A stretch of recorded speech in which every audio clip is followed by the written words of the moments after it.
Hi, my name is Charlotte Fink, and my adopted country is Laos. So first of all, I'm just going to zoom in on Laos right here, and we're going to see where the country is located. It's in Asia, and it's a smaller country. It's skinny. So let's see, we're looking at this one right here, surrounded by the yellow. And it's bordered by Cambodia, Vietnam, Myanmar, China, and Thailand. Let's see, Vientiane is the capital of Laos. It's right here, so we're going to zoom in a little there.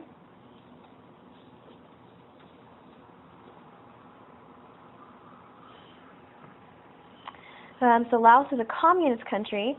It became independent from France in 1949. Their constitution was written in 1991 and amended in 2003.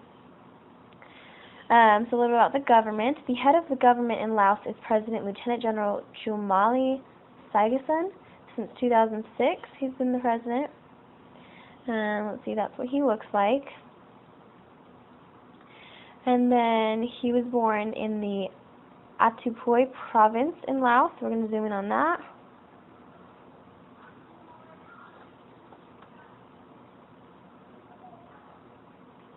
So that's where the president was born.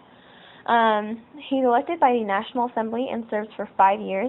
The last election was in April 2011, so just last year, and the next one will be held in 2016.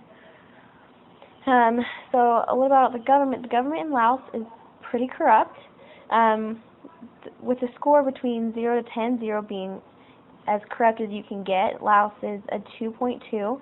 And it's ranked 154 out of 183 countries. As far as control over corruption, the government hasn't really been getting less corrupt. It's actually been getting a little bit worse.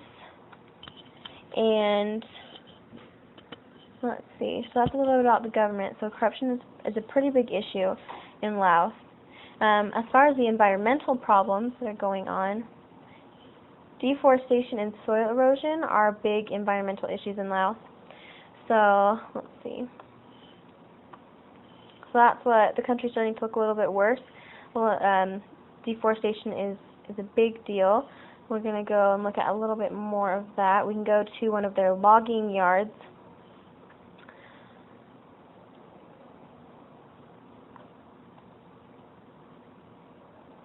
And then this is a picture of the logging yards.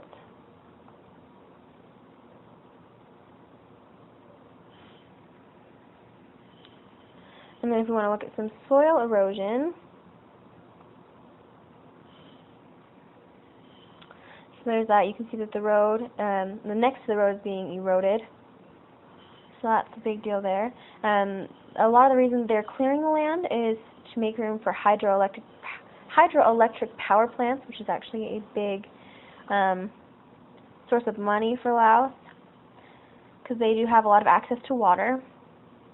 Another problem is unexploded ordnance and bomb craters that are left over from the Vietnam War. And so those actually, they dot the landscape. As far as the roads go, transportation is kind of hard in Laos because out of 39,038 kilometers of roads, only 530 kilometers are paved. So you see a lot of roads like this where people can't get through because the road is eroding and it's just muddy like that. Vehicles are getting stuck really often.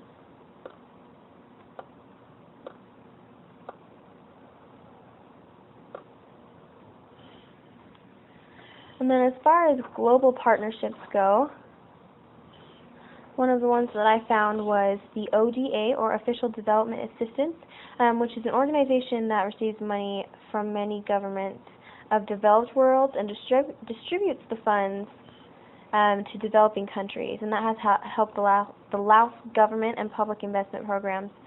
It helps distribute wages and salaries. Another thing I researched was what the church is doing in Laos, and I came upon a little radio show, including it was about these missionaries, humanitarian missionaries, who have been serving in Laos, in Vientiane, and There are 2 humanitarian couple missionaries in Laos. It's not a proselyting country, so there's no proselyting missionaries there right now. But they're working on humanitarian aid at this time, so things like providing wheelchairs, clean water, vision projects, and neonatal necessitation. So this is just a picture of the Vision Center that's located in Laos. So the church has been involved in Laos for a long time, and it continues its humanitarian efforts there. So this is just a little bit of an overview of Laos. We'll just zoom back into the country. In southern Asia. So yeah, there's a little bit of information about the country.